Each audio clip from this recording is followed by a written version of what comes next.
పత్రం లీకేజ్ ఆరోపణల నేపథ్యంలో రద్దయిన వైద్య విద్య ప్రవేశ పరీక్ష నీట్ యూజీని మళ్లీ నిర్వహించేందుకు నేషనల్ టెస్టింగ్ ఏజెన్సీ షెడ్యూల్ ఖరారు చేసింది. దీనికి సంబంధించి కేంద్ర విద్యాశాఖ మంత్రి ధర్మేంద్ర ప్రధాన్ శుక్రవారం కీలక ప్రకటన చేశారు. జూన్ 21న రీ ఎగ్జామినేషన్ ఉంటుందని వెల్లడించారు. అదేవిధంగా మెడికల్ ఎంట్రన్స్ పరీక్ష వచ్చే ఏడాది నుంచి ఆన్లైన్లో నిర్వహించనున్నట్లు తెలిపారు.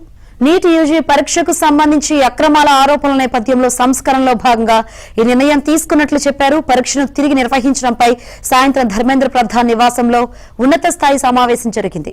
ఆ తర్వాత పరీక్ష నిర్వహణ కొత్త తేదీని ప్రకటించారు.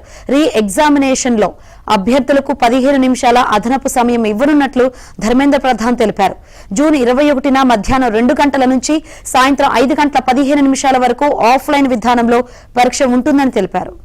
వైద్య విద్య కోర్సుల్లో ప్రవేశాల కోసం నిర్వహించే కీలకమైన నీట్ ప్రశ్నపత్రం గత ఏడాది కూడా లీకైన పేపర్ సాయంతో కొందరు మంచి మార్కులు సాధించి ప్రభుత్వ వైద్య కాలేజీలో సీట్లు పొందారా?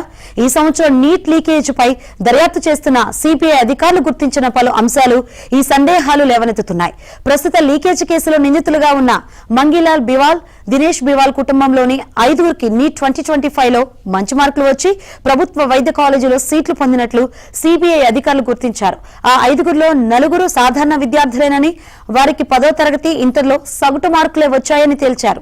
రాజస్థాన్ లోని జైపూర్ కు చెందిన దినేష్ బివాల్ స్థానిక బీజేపీ నాయకుడు. ఆయన సోదరులు మంగీలాల్, ఘనశ్యామ్ 2025 నీట్లో ఈ కుటుంబానికి చెందిన వికాస్ బివాల్, ప్రగతి, గుంజన్, సానియా, పలక్ 5గురు మంచి మార్కులు సాధించారు. ఒకే కుటుంబంలో ఇంతమంది ప్రభుత్వ మెడికల్ సీట్లు సాధించడంపై అభినందనలు వెల్లువెత్తాయి. కానీ తాజాగా నీట్ లీకేజ్ కేసులో మంగీలాల్, దినేష్ అరెస్ట్ అవ్వడం కలకలం రేపుతోంది.